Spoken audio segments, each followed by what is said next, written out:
السلام عليكم ورحمة الله وبركاته. ازيكم عاملين ايه؟ يا رب تكونوا بخير. النهارده رجعت لكم فيديو جديد وان شاء الله يعجبكم. النهارده روتين تنظيف عند الطيور. طبعا يا جماعه انا نضفت لهم من بدري وكده. دلوقتي انا اقول لكم على التحصين اللي انا بحصن بقى الطيور بتاعتي، والتحصينات كلها من البيت، مش هشتري اي حاجه من بره ولا هشتري اي حاجه من الكلام ده. تحصينه كله بنكون من حاجات من البيت، زي مثلا المتوفره كلها في البيت، زي الليمون والخل والايسون والحاجات دي يا جماعه، والبصل والثوم ده بنحطه. بصوا يا جماعه انا بحسن زيور ازاي. البصل والثوم على طول بحط لهم في الميه، وبحط لهم برضو عسل في الميه، بحط لهم الحاجات دي كلها. بحط لهم بصل وثوم في الميه، وارجع تاني مره تاني واحط لهم دي المره ودي مره، يعني دي بنحط حاجه لوحدها ودي حاجه لوحدها. وبحط لهم يا جماعه، بخرط لهم كده بصلايه واحطها لهم، وتوم احط لهم، ومره دي ومره تاني احط لهم خل ومع ليمون في الميه، وارجع تاني مره تاني اعمل لهم مثلا، بغير يعني مش كل المرات زي بعضها.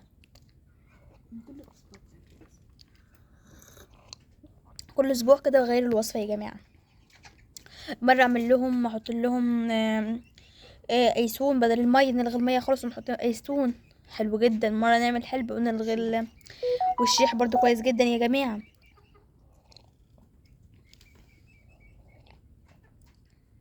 انا بقول لكم على الوصفات اللي انا بجربها بطريقتها سهله جدا وبسيطه ومكوناتها من البيت.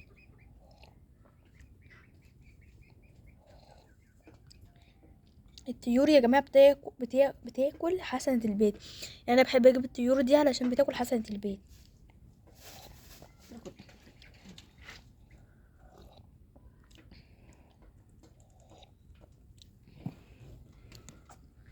اهو يا جماعه زي ما انتم شايفين اهو. اهم حاجه تصلوا على النبي، بس اهم حاجه اهو زي ما انتم شايفين يا جماعه الطيور بتاعتنا الجميله. انا عندي طيور عمر سنه، وعندي 6 شهور، وعندي شهر، وعندي 3 شهور. بياكلوا اكل البيت، مش بجيب لهم علف ولا بجيب لهم الحاجات من دي، لا هما بياكلوا اللي في البيت. حاجه في البيت هما بياكلوها. الفراخ البيضة يا جماعه هي اللي دمها تقيل جدا، عشان الفراخ البيضة جبتها مره واحده وعمري ما هجيبها تاني، علشان بتاكل علف. علف على طول على طول علف. لو منعت من عنها العلف هتلاقيها خست وعدمت والكلام ده، فاهميني؟ يا ريت الفيديو بتاعي عجبكم، متنسوش تعملوا لايك واشتراك وتفعيل الجرس وكومنت. باي.